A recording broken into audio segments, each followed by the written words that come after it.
Hello to my subscribers, occasional viewers, and to anyone who may be stumbling upon my channel for the very first time. Little did I know I'd be back with a video so soon, but when the iron is hot, it is time to strike. So here I am with Law of Attraction and Manifestation, letting go of the mind to discover the magic of your unique trajectory. So this is a topic I've been sitting with for a while. It seems that the timing was right to put together a slideshow, a new slideshow of the way that I personally have kind of synthesized this information, and am hopefully going to be able to do it justice and convey what I'd like to convey in a way that will offer you something of practical value. Now, just a little disclaimer is that what I have to present to you today is really not meant to be dogma. It is not meant to be a belief system that you have to adopt. I realize that for many, this is going to be a completely different perspective than what you'll find in the mainstream. And if it doesn't resonate, that's okay. However, it will offer you that opportunity to contemplate something different and possibly to experiment with on your journey. For anyone who has yet to ever encounter me before, my name is Melanie Halpert. I am a 5-1 quad right splenic projector on the left angle cross of wishes. For those of you who have no idea what that means, all you need to know is that I am a highly intuitive and investigative person who, when her foundation is solid enough, it is ready to share with those who recognize and invite that sharing. I have been working in the field of holistic health for over 20 years now. Since 2008, I've had my own private practice as a certified body talk practitioner, where people come to see me for all kinds of things, whether locally here in Montreal, Canada, or online from all around the world, whether it be for pain, mental or emotional struggles, guidance on their life path, you name it. And I am now a certified Living Your Design guide and human design analyst in training. So here we are today with this very hot topic, manifesting and the law of attraction. And as I mentioned, today I will be offering you the opportunity to explore this concept from a vastly different perspective than what you'll find in the mainstream. So I've put together the presentation in a way that, for me anyways, was a little bit linear. It's kind of starting, there's a starting point that will lead to an end point. And it really did take me a while to kind of pull together these different threads and then organize them in a way that would hopefully be easy to grasp, easy to make sense of, easy to understand for people who are entirely new to this. But even people who aren't, maybe it can hold something for you that will just click things further into place. So for this presentation today, where I decided to begin is right here. What is mind? What is mind? Because if you think about it, law of attraction and manifestation, that whole theme revolves very, very heavily around using the mind to create our reality. Now, look, I am not here to be a judge of that. What I am here to do is to really offer a different perspective. And I realize that for some people watching this, that this is really very, very new stuff. The place that I feel is really the best place to begin is with something super, super fundamental. And so what I want to bring to the table here is potentially a little known piece of information about something that happened in 1781. In 1781, coinciding with the discovery of one of the planets in our solar system, Uranus, we underwent a mutation. And this mutation really, really changed our inner system. It changed our biology. On the surface, we seem totally the same, nothing has changed, but we are no longer that same that same being, that same vehicle. So whereas before, prior to 1781, we were a seven-centered being, and this is what you will still see, the seven chakras, pretty much, very popular, especially in spirituality, New Age. But in 1781, there was a mutation, and we shifted out of the seven-centered being into the nine-centered being. One of the huge differences between before 1781 and after 1781 has to do with our lifespan. There was a big change in our lifespan where we went from a Saturnian life cycle with an average of 28 years to a Uranian life cycle with an average of 84 years. And this is huge because prior to 1781, if you lived to 40, you were considered to be ancient. I mean, it was old. By 14, you were an adult. And you can see how there's stuff that's kind of bled through where even in this day and age, we're pretty much expected to have stuff figured out by 18 or 21, whatever the kind of legal age is when you become a major, when you're no longer a minor. And I mean, if you don't have your life together by 40, you're pretty much considered to be a failure, where in reality, it has shifted so drastically that you really become an adult by around 29 to 30 years old when you have your Saturn return, reach the midpoint around your Uranus opposition, sometime between 38 and 44, and have your flowering phase with your Chiron return somewhere between 49 and 50. And there are many beings on this planet for whom that flowering phase with the Chiron return is super, super, super important. And many of these people can be very depressed in life because they feel like they're such late bloomers, like there's something wrong with them. Why are they not able to be I don't know, like this whole keeping up with the Joneses and being at a certain stage of maturation, the way that their life looks on the outside as compared to others.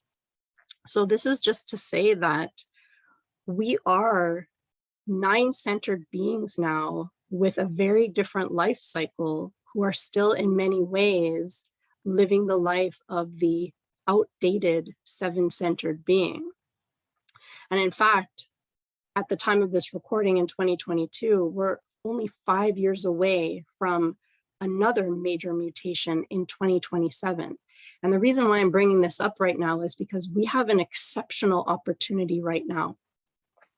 An exceptional opportunity that if we really grasp the way that we are designed to operate, we have the potential to awaken in form. So this is something that maybe as we kind of go through this presentation, that concept in itself will start to reveal itself further, and also the way that it ties into the theme of the presentation. So continuing on here with mind, the whole reason why I'm bringing this up is because the seven-centered being, there was so much of the seven-centered being that was very strategically minded. Everything was really about mind and kind of living from mind. And as we transitioned into this different model car, I guess you can say, there are some very substantial differences. And actually, I have put this quote here from the original messenger of the human design system, who said, "Something very profound to understand about our ancestors is that you have nothing in common with anyone born before 1781, despite the illusion. You have a totally different inner system. You're wired differently. We may look similar on the surface, but we are not. And the difference isn't simply that we're wired differently in the infrastructure. We are biologically different." Now this, like I said, it can be really something that you have never heard before, never seen before. I'm not here to prove that this is true to you. I'm simply passing along some information. Interestingly, all of this came into the world in 1987. It has been 35 years already that this has been transmitted, that this has been taught in multiple countries around the world in multiple languages. And it's the type of thing that if it's not meant for you on your journey to ever discover it, you never will. And if you're just discovering this now, that it's because you were meant to discover this now. Does it mean that you need to pursue it further? No, it doesn't. But for whatever reason, it was something that was meant for you on your path, just to encounter this information. So going further into mind, there's a couple of different things that I want to talk about. So working with this 9-centered model, what mind is, technically speaking, are working with 2 centers of the body. So you can see here, there are these 2 upper centers that I have colored in. So the one that's colored in yellow is the head center, and the one in green is the ajna. Now I don't want to compare it to the 7-centered being because they are very, very different, but just for sake of explanation, I guess you could say that the head would be kind of like the crown and the ajna would be kind of like the third eye, but they're different. They're very different looking at it from this perspective. But what I wanted to point out here is this, and I'll read this quote that is from the definitive book of Human Design. The head and ajna centers function together as the mind. The ajna center is a processing hub, transforming the pressure from the head center into useful information for review, research, and communication. The ajna is merely an interpreter. Like the head, it cannot manifest. The ajna, flanked by the head and throat centers, is the only awareness center in the body graph locked away from motor energy. So something that you learn if you decide to take a class, for example, like Living Your Design, or even if you do your own investigation into human design, is that you discover that there are different types of centers. So among the 9 centers, there are some centers that are pressure centers, some centers that are awareness centers, some that are motors. There are different groupings. So the point of this is to show you that neither of these centers are connected to any of the motor centers of the body, meaning that this is not energy that can manifest. The throat center is the center not only for communication, but also the center for action and manifestation, bringing things into reality. Manifesting oftentimes will require a motor connected to the throat. So this is just to really give you an image of a very clear visual of these centers and how they are separate from the motor energy in our design. Now, the reason also why I put these 3 images here is because there are different ways that your own being can be configured. If you have access to your birth data, your birthday, your accurate birth time, and your birth city, if you plug those in and you're able to generate your own Human Design BodyGraph, you will see that you will either have these 2 centers colored in, only this one here colored in, and I'm only talking about, by the way, like this area of the body graph. There will be other things potentially colored in, but you'll have either both, just one, or you will not have them colored in at all. There's different ways that we're configured. We are not all the same. This is something that is also vastly different than the 7-centered being that we all had those chakras and they all were either working one way or another. We have very, very different configurations. We are all unique.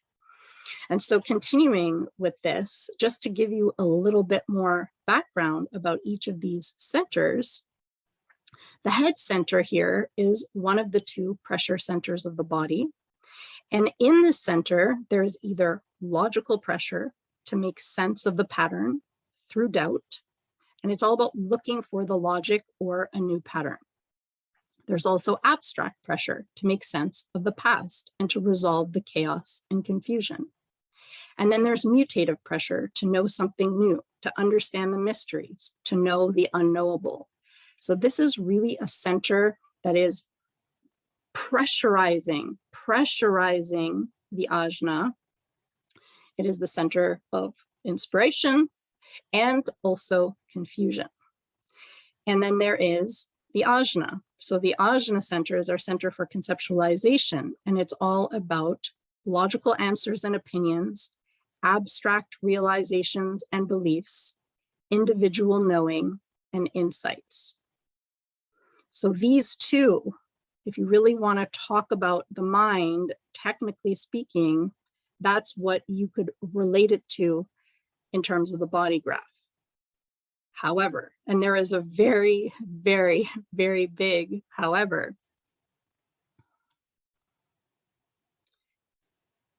what actually creates the internal narrative that we relate to as the mind is what is open in our design.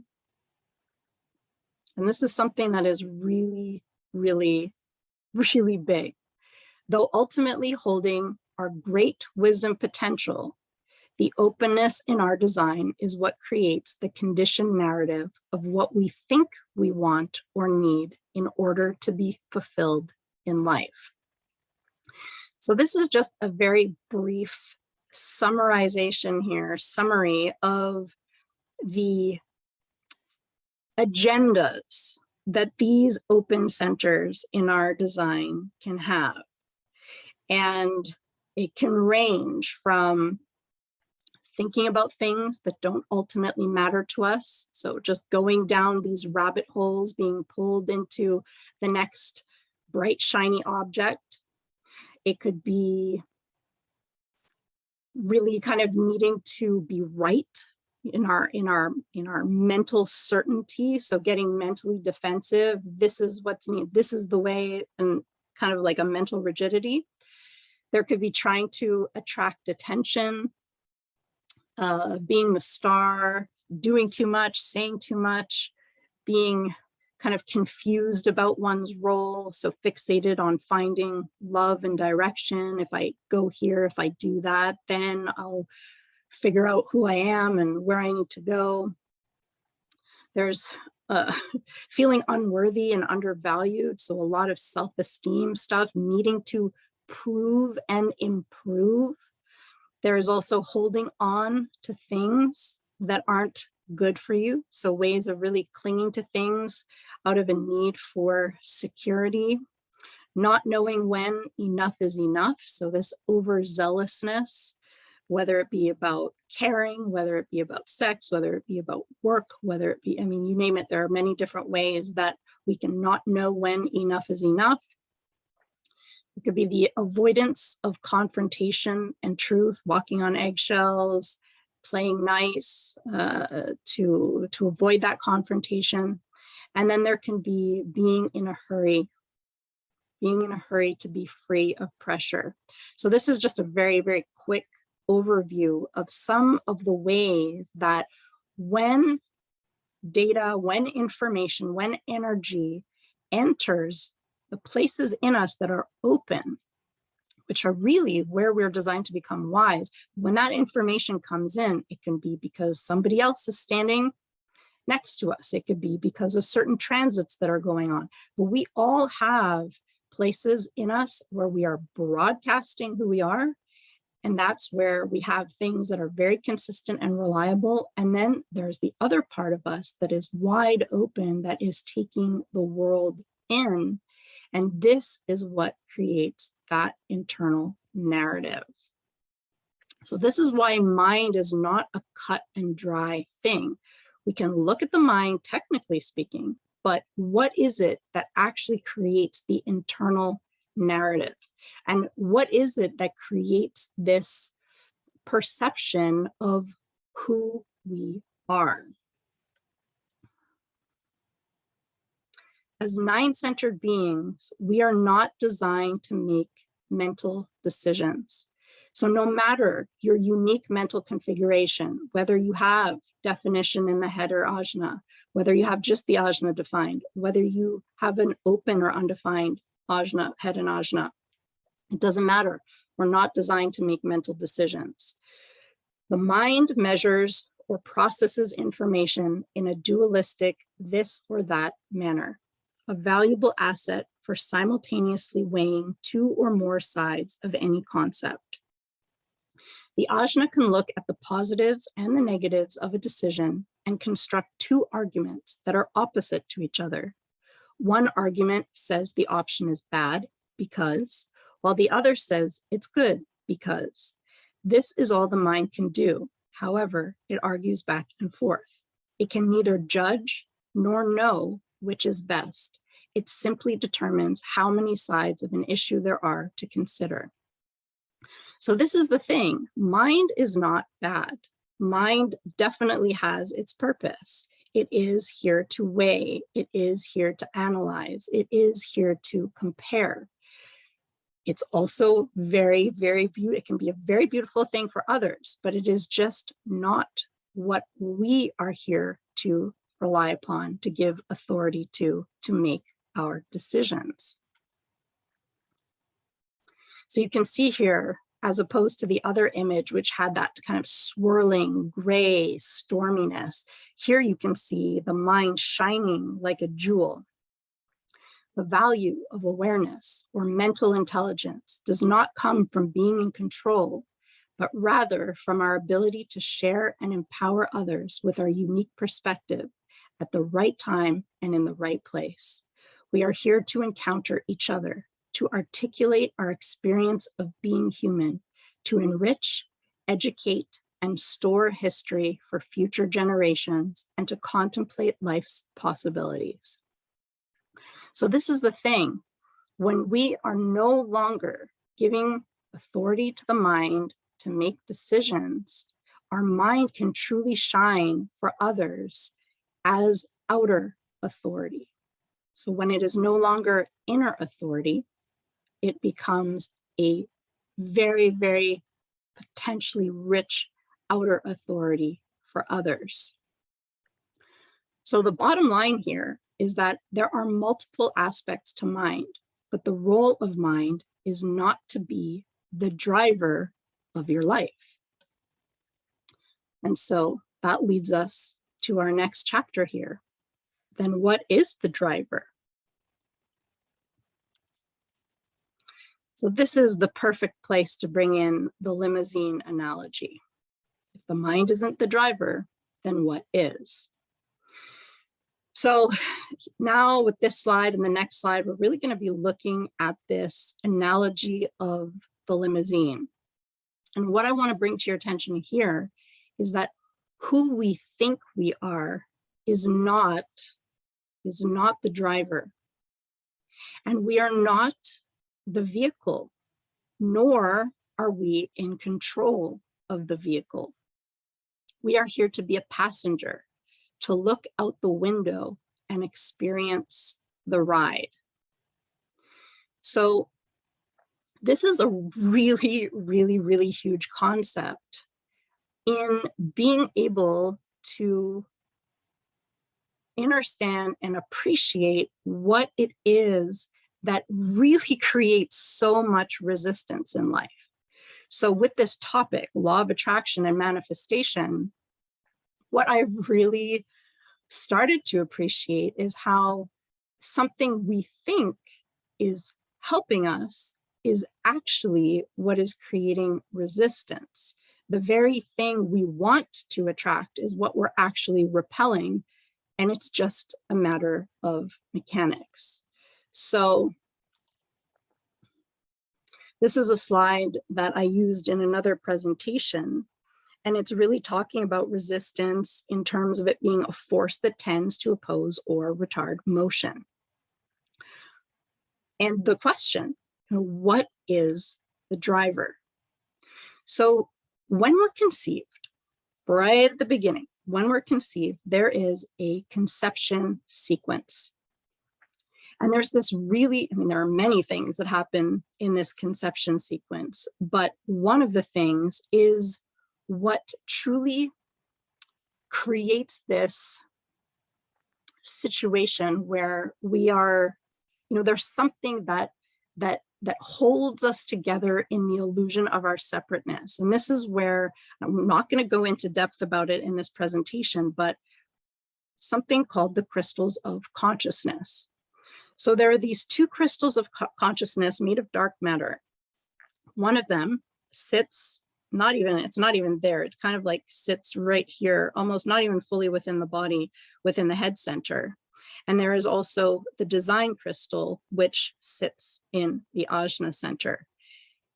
When we are conceived, the design crystal and this thing here, which is the magnetic monopole, they are fused together. And in the conception sequence, as we grow in the womb, there is a process where these two separate. And this is what holds us in the illusion of our separateness, something that I'm going to talk about a little bit further in the presentation.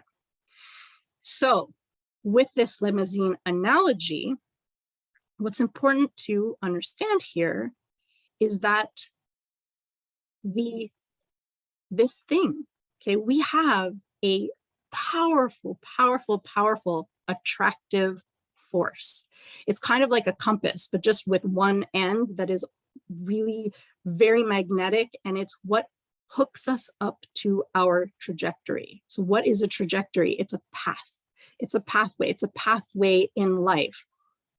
And sometimes I think about it like one of those electric, what do you call them? They're like cable cars that run through, any major city. Not any major city, but there are some cities in the world that have them. And you see the train is on this, it's like on this track.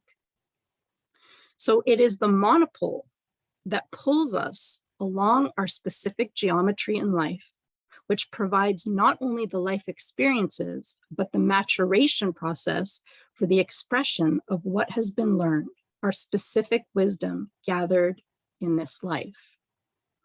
And so this center right here, where the magnetic monopole sits, this is the driver.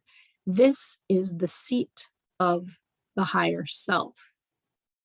And so the vehicle, the limousine in itself, this is something that is linked to the design crystal, and it represents the body, the form.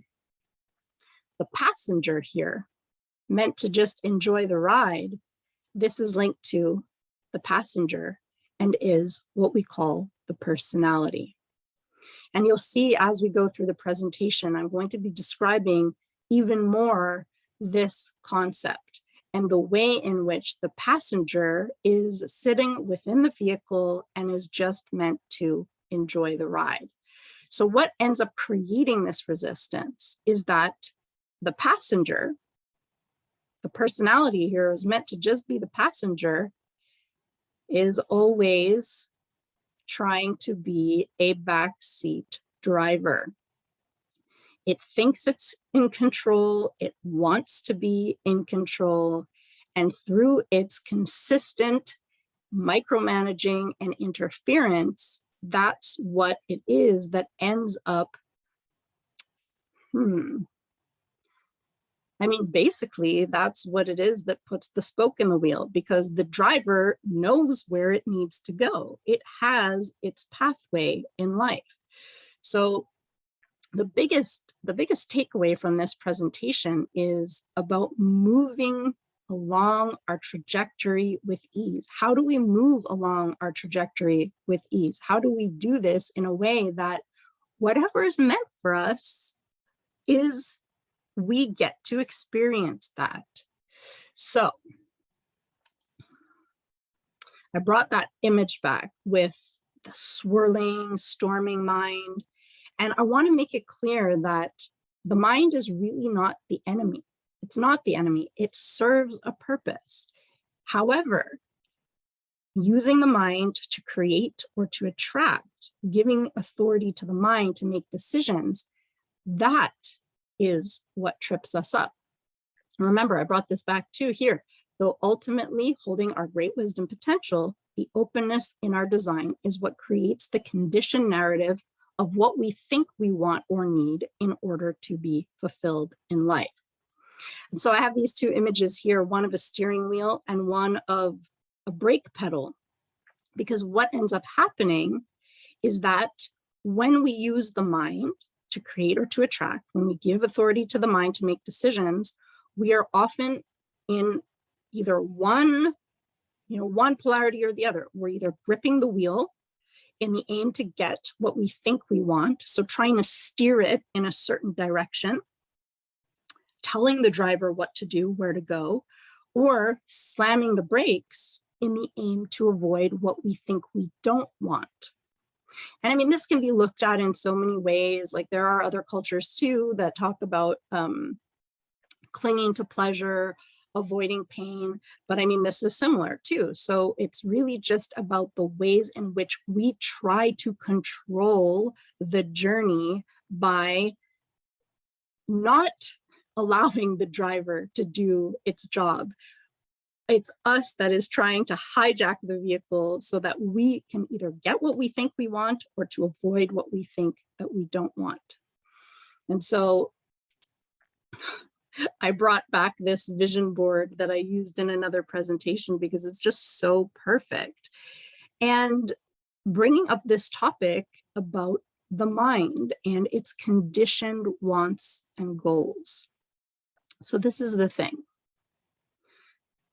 This is the thing. And this can be very controversial, but have you ever asked yourself, who is it? What is it that wants what it wants? And there's all of these great things here on this vision board: success, family, the perfect love, the ideal body, money, happiness, travel, all of these things. So look, vision boards can be very creative, but at the same time, the real question is, who is it that wants what it wants? And so now I wanted to weave this back in, the whole thing about the, when we were talking about the limousine and we were talking about the vehicle and we were talking about the passenger, we are a binary consciousness. We are a quantum. We are a body. So there is the body, the vehicle, which is here to really just move along its trajectory. In human design, you'll often hear the saying, the body is the life. The body has its own life. And the personality, the passenger, thinks it's in charge, but it's really here to enjoy the ride. So, with this whole concept that we are a binary consciousness with a unique trajectory, when you plug in that data and you're able to pull up your human design chart, you will see that there are parts of the design that are in red and parts of the design that are in black. The parts that are red represent the body, the form. This is really the vehicle. So that limousine that is moving along its trajectory. And this is the hardware, what you can refer to as hardware. Then there is the personality, and this is who we think we are. This is the passenger and this is the software. So you can really think of it kind of like with a computer, how you have the hardware of the computer, and then there's software that is installed. What we think of as soul is technically the personality crystal. Has been around for 15 billion years. This is what is, this eternal part of us that will come back again and have different experiences. The body is a single use. So we've got this hardware, and then here comes the personality crystal, and it sits inside the vehicle. The passenger sits inside the vehicle. So this is the thing, is that we are neither this nor that. We are the quantum. And in many ways, it's like a forced marriage, because ultimately these two have very, very little to do with one another. They are very separate, and yet they work together. I'm not going to be going into the way that these are calculated in this presentation, but each and every one of us has both what is conscious, so all of this, that stuff that's in black, and what is unconscious, all of this stuff that's in red. And when you work with that analogy of the limousine, this body is what is being pulled along. It's moving along its trajectory in time and space. The personality, the passenger, designed to just be sitting in a back seat, watching the movie, enjoying the ride, not here to try to control what is happening, where it's going, what it needs to get, what it can't have, etc. So your unique trajectory.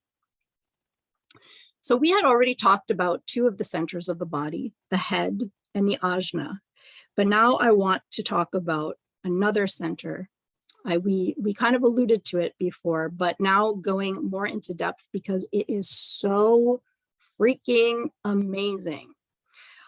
Something that continues to just blow me away the more I contemplate it.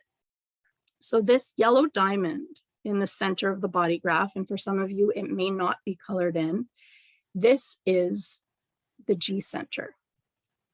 And by the way, I didn't mention it before, and I don't know how relevant it is, but just to say that whether any of these centers are colored in or not, if it's not colored in, it doesn't mean that you don't have it. It doesn't mean that it's broken. It just means that it is not something that is consistent. It's something that is inconsistent. And it's something that if it's not colored in, it's meant to be fluid and flexible, and something that, like I said in that slide earlier, with the holds our greatest wisdom potential, but that's where we take in the world around us.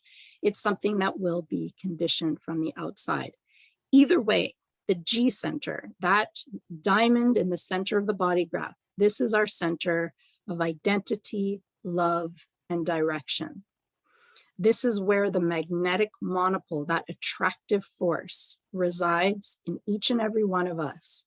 It's the seat of the higher self. It's what hooks us up to our trajectory. This is why I actually put this image of a satellite here in the top right-hand corner. And on a biological level, so this is what, I didn't really talk about the biology of the head center and the ajna, but the liver and the blood are what are associated to this G center. And so this was something that was really huge for me on my own path of discovery, because I really resonated with this concept of communication between my being and my trajectory. And I haven't ever really talked about this publicly.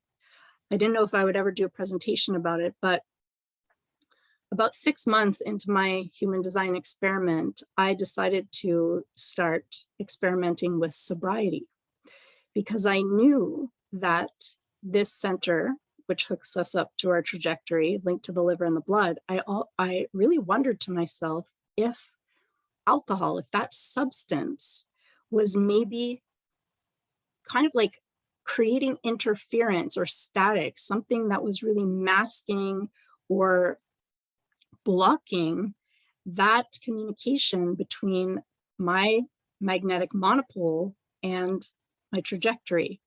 It'll be 4 years this July that I'm sober, and this is in no way to, tell anybody that they should ditch alcohol or substances or anything. This is really a personal experiment, and it's just been really interesting to see what has unfolded as a result. So I'm not saying that it's good or bad, but this was just something that, as I looked deeper into this center of the body and really started to contemplate its relationship to my unique trajectory in life, my pathway, I wondered how by optimizing that communication, what that would change in my life. So in addition to this, these gates in this center of the body graph are literally tied in to the fabric of the universe on just this kind of mind-boggling scale, because each of these gates in this center of the body graph are not only tied into these themes of love and direction, but also to each of the seasons. So the way that I have organized this slide is that all of these ovals here that are kind of like a white or a gray are directional, and then all of the darker ones are tied into these themes, different themes of love, and how this center ties into those themes. And I've also put each of the kind of seasonal or holidays that they are associated to. So it doesn't matter which hemisphere of the globe you live on, these apply to everyone, and how just crucial it is to our orientation in time and space. It's kind of like no matter where we travel on this earth, we are always hooked up to the directions. We're always hooked up to the seasons. And I don't know, I just feel like this is something that is so special and so powerful. Something that's talked about deeper in Living Your Design. And if you ever explore human design deeper, then it definitely goes more into detail. But I just wanted to create a visual for you to really be able to see how powerful this center is. No matter how it is configured for you personally in your design, all of us are connected in this way to the cosmos. And so taking it a little bit further, there is something that is called the cross of life. So each and every one of us in our design, we have some activations that really represent this vertical axis. So we all have some activations that create this, I mean, literally 70% of who we are, with these neutrinos, these subatomic particles that are being filtered, filtered through our crystals of consciousness. So we all have that vertical axis, and then the nodes of the moon create the horizontal axis. So I'll just read this to you. This is also something that I kind of imported from another one of my presentations. So for the Sun Earth, which represents the vertical, when we get down to the specifics of our incarnation cross, we are looking at 70% of our neutrino imprint. These are the gates and lines or themes of our design and personality, Sun and Earth, through which we externalize our purpose. Our cross is not something we do, but what we are here to be an expression of and to embody through our practice with strategy and inner authority. It's not something we look up in a book and then figure out how to make it happen. And then the nodes. The nodes represent, in essence, our journey on this plane. And the journey, after all, truly is everything. Everything about the nodes points to what is possible for us on this journey. It lays the foundation for everything that seems to be important for us: the nature of our lives, the quality of our interaction with others, the perspective that we have that opens up the possibility for uniqueness of our outer authority. So this is really all about our purpose and the stage upon which we live out our purpose. Each and every one of us has a purpose, and we all have a very unique pathway through life, stage upon which we live that purpose out. This is not something that we need to make happen from the mind. It is. How amazing could it be to literally allow for the experience of this instead of trying to micromanage every step of the journey, trying to improve upon what is. And so the next slide is something that I personally put together. I mean, all of this I personally put together, but this is just kind of like some ingredients, like some essential ingredients that really, in many ways, are what make up the magic of your unique trajectory. So there are several factors, and there are likely many more things that I have left out or whatever. This is not an exhaustive list by any means, but there are these factors, like I said, these ingredients that come together that I feel are so much what really kind of pull it all together. So on one level, there's the chemistry of our auric frequency. So each and every one of us, no matter our type, and so this is something that I'll talk about a little bit later if you don't know about type, if you don't know about aura. And this is not aura in the new agey sense of the word. This is really about our chemistry. So some of us have a closed and repelling aura that is literally meant to move things. Others have an open and enveloping aura that is magnetic, that pulls things in. And then there are others who have a very focused and absorbing aura, and others who have a sampling and resistant aura. So they all have very, very specific frequencies that have a specific purpose. When you work with that frequency, when you really have a grasp of that frequency and how it's meant to operate, that's a game changer that can really help you to align to your unique trajectory. Then there's something that is called angle. And yeah, this is something that is tied to your profile. So if you pull up your human design chart, one of the things that you're going to see is profile.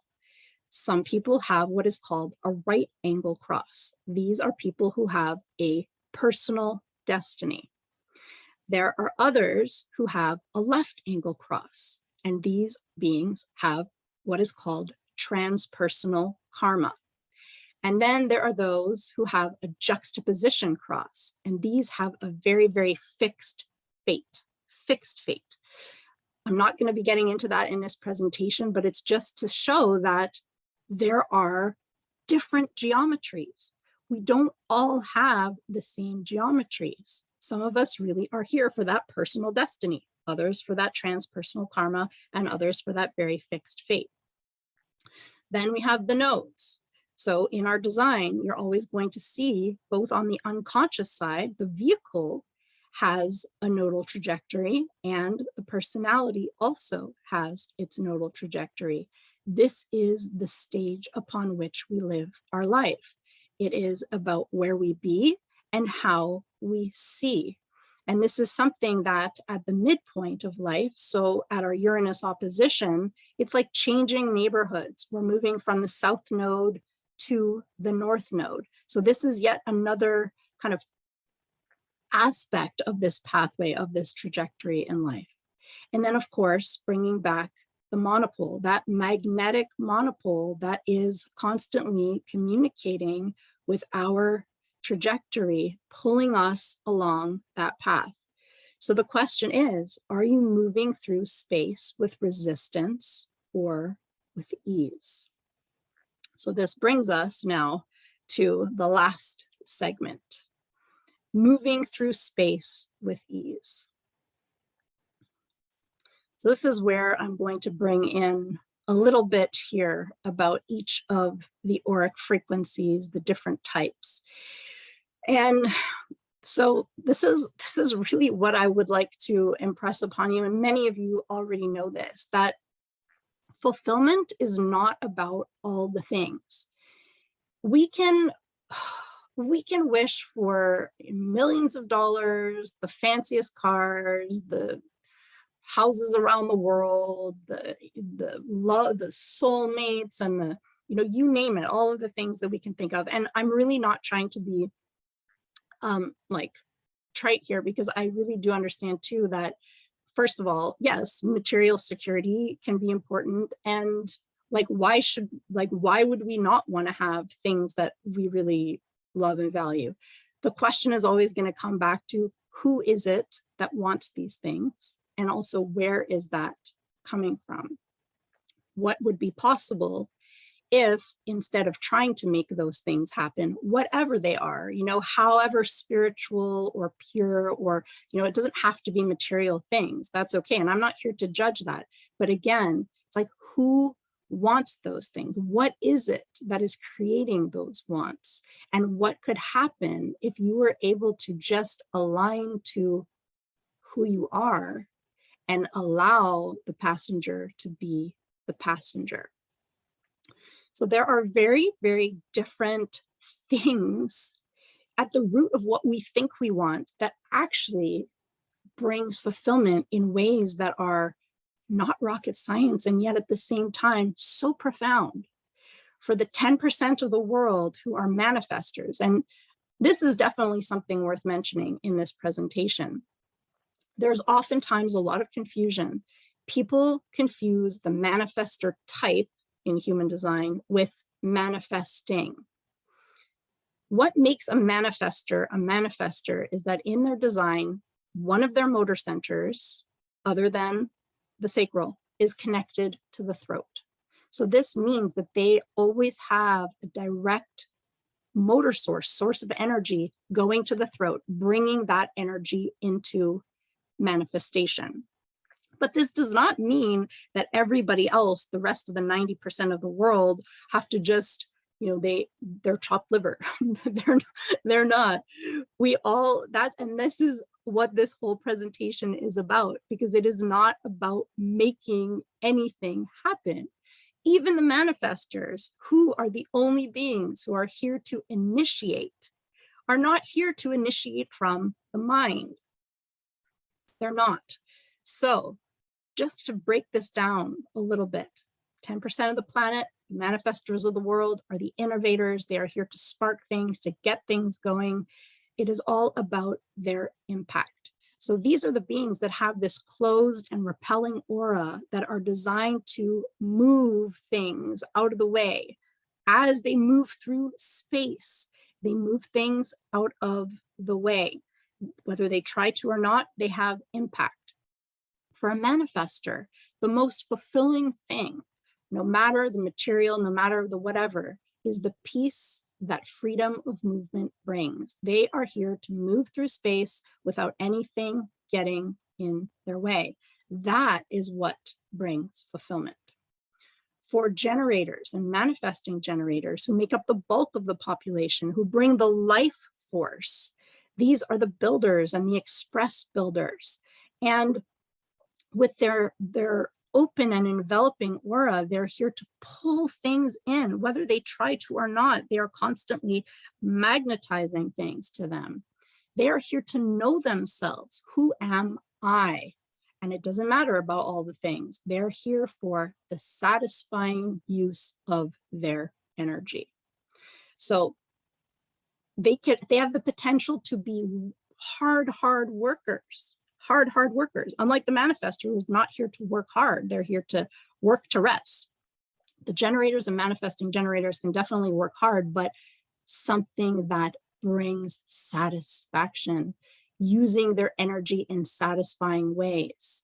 So it doesn't matter if you have a freaking Mercedes, if you're living in a penthouse, if you are not using your energy in a satisfying way as a generator or manifesting generator, doesn't really matter what it is that you attract with your mind.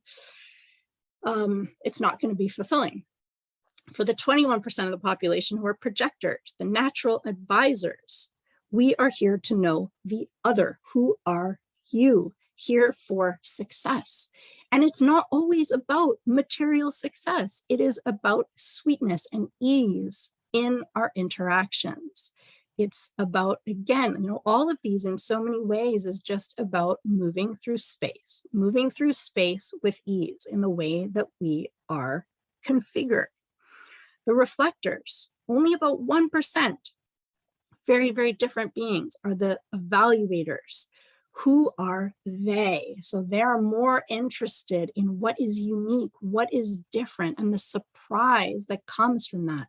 Living in a world that is so homogenized, where we're all conditioned to be the same, think the same, do the same things, the reflectors have this incredible gift of being able to see who sticks out, who is not asleep, who is not part of that homogenized world, who has something unique and different to offer.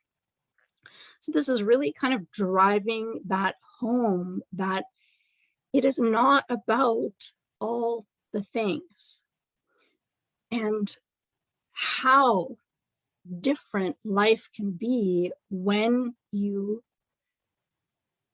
start to move through space with ease instead of with resistance, and what you can find along your trajectory, what you can experience along your trajectory, the trajectory that is actually meant for you when you are not trying to control what happens.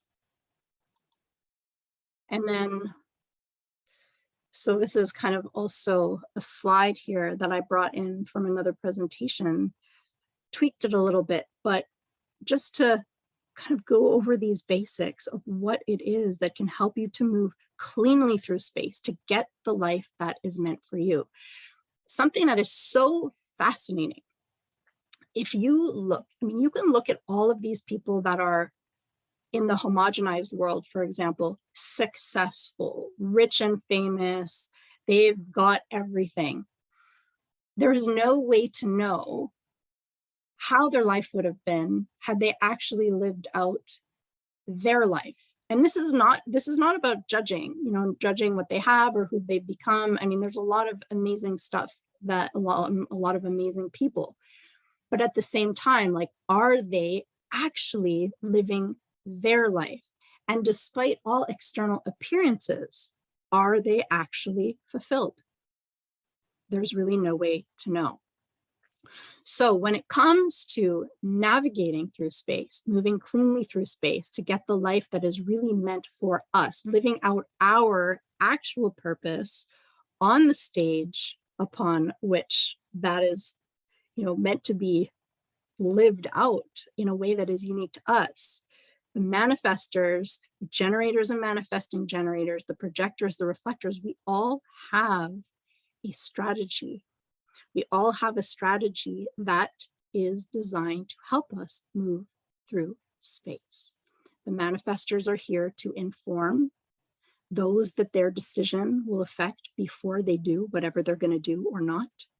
The generators and manifesting generators, not here to initiate, they're here to wait to respond to life, magnetically attracting all of these things and responding to what they are energetically available for or not.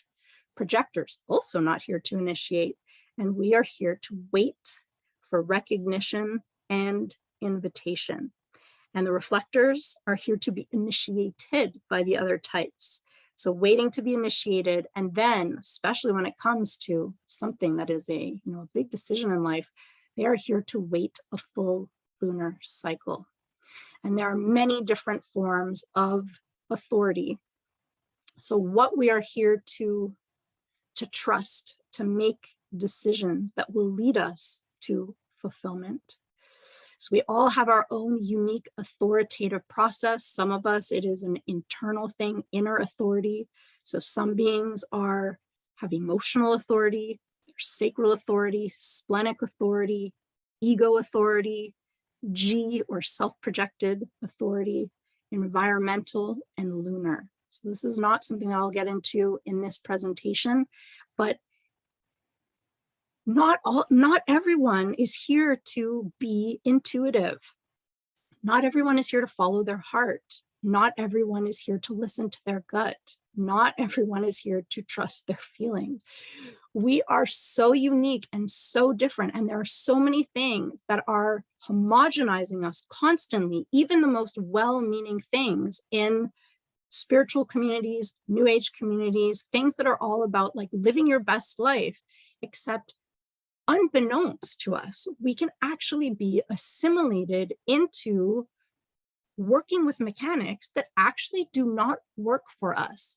How many people feel like a failure because they're doing everything right on paper, what they have been told to do by somebody else, and yet hitting roadblocks, angry, frustrated, bitter, disappointed, not quote unquote getting what they want. Why am I not getting what I want? So this presentation is really all about that. Who is wanting those things, and what would happen if you stop using the mind to control what happens and actually live life as yourself. We are not here to mentally manipulate our experience of life to try to get what we think we want. I'm going to say it again. We are not here to mentally manipulate our experience of life to try to get what we think we want. And now I will close our presentation today with a quote, another quote from Ra. All you have is you. It's all you have. Everything else you make up. It's all you have. And you have to trust this being. You have to trust your form. You have to trust in its brilliance and its beauty, because it is brilliant. It's an extraordinary mechanism. And to relax, to get to see that you can float through this plane. You don't have to be dragging things around. You don't have to have all of these weights on your shoulders, these concerns. This is the crank of the homogenized world. And all that does is remove you from your spirit and from any chance that you have of awakening in this life. You cannot expect to find transcendence until you find your signature. And I don't care where you are in your life, where you are in what you think may be or is not your career. Every breath you take now is one in which, if you sit inside in that authority that is yours, you can sit back and watch what happens. You will find your balance on this plane. You will leave behind the artificial measurement. You will not fail. You cannot. If you trust in your vehicle, you will see that you will get that balance. It will be there. And only when you're watching it can you see it. And in seeing it, be able to celebrate it, because it is worthy of celebration.